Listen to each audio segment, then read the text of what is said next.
Hey YouTube, it's your girl Lee, aka Lovely89, and this video is just talking about self-esteem and how we view ourselves as individuals. I just think it's really important that we understand why we wear makeup and why we take so long to get ready in the morning and why we focus so much on outer appearance. Some people do it to cover up flaws or conceal flaws. You use concealer to conceal flaws, but you can't conceal something from someone who is all knowing. And I'm speaking in reference to God. If you know who you are and whose you are, your outer beauty doesn't even matter to you. God knows your insides. He knows what you're thinking, how you're feeling, and what's going on in your life. And He doesn't want you to worry so much about the outer appearance. He wants you to focus on what's in your heart. When I first started wearing makeup, I felt like it was something that I had to wear every day. But I don't wear makeup every day. Matter of fact, y'all haven't seen me without time out. So yeah, like I was saying, this is how I look with no makeup on. I do arch my eyebrows, but other than that, no makeup.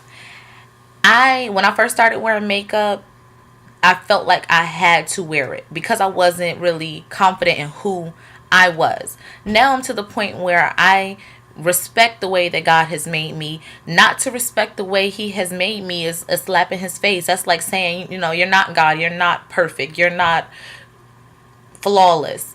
But we all know that He is. Self-esteem just has to do with, you got to love yourself second. I know people always say love yourself first, but that's not true. Love yourself second. You love God first, and then you love yourself second. Because when you know that there is something, not up to standard according to society or how other people view you, you start trying to take things into your own hands and trying to change yourself. When if you just love God first, trust that He knows and He made you that way for a reason, then you can find love and you can find perfection in imperfection. If your ears are too big, hey, you hear better.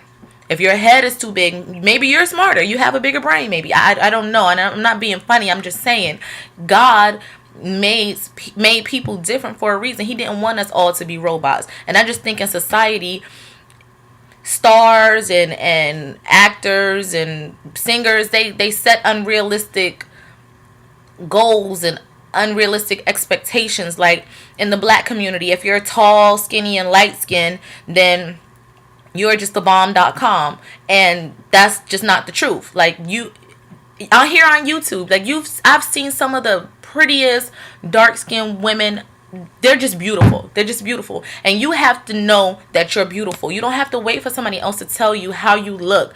Somebody else's opinion about you should not dictate to you how you should feel about yourself. And I just don't want you guys to hide behind makeup or think that makeup is a quick fix. Because when you take that makeup off, you still have to look yourself in the mirror and see this. This is what you see. After I go, I take my shower, take off all the makeup, my hair, my leave out is all, puffy.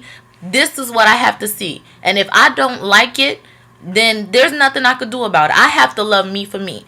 And I want all my subbies and I want everybody, to love yourself for who you are. God says that you are fearfully and wonderfully made. We are made in His image. And I haven't seen Him, but I know that His image is beautiful. His image has to be, He's God. And if we're made in His image, what an honor, what a privilege. We don't even deserve that privilege. So to say, oh, I don't like the way I look, or I don't look as good as her, that's a slap in God's face. You don't tell a designer that their piece of art or their work is flawed. You don't do that. That's a slap in their face. God designed us. And to say you don't like how you look that's a slap in God's face. So I just want when you wake up in the mirror, you look at yourself and you talk to yourself and you tell yourself, I'm fearfully and wonderfully made. I am a woman of God, or I am a man of God, and God is my father, and I walk through him and I see him the way he sees me, and he says I'm fearfully and wonderfully made. And when you begin to confess that and just speak to yourself and really start to meditate and feel it in here, then you can. I've met some people that maybe are not beautiful to the world standard, or doesn't look how society says that they should look, but they had the highest confidence, and just to be around them, you actually thought like they were just Holly Berry or somebody. Like, it's confidence, and it starts within. Well, but even before it starts within, it starts from above. So just take the time to love yourself, because if you don't love yourself, who will? So that's just something about self-esteem. If you have any questions you want to talk, comment below. Bye, YouTube.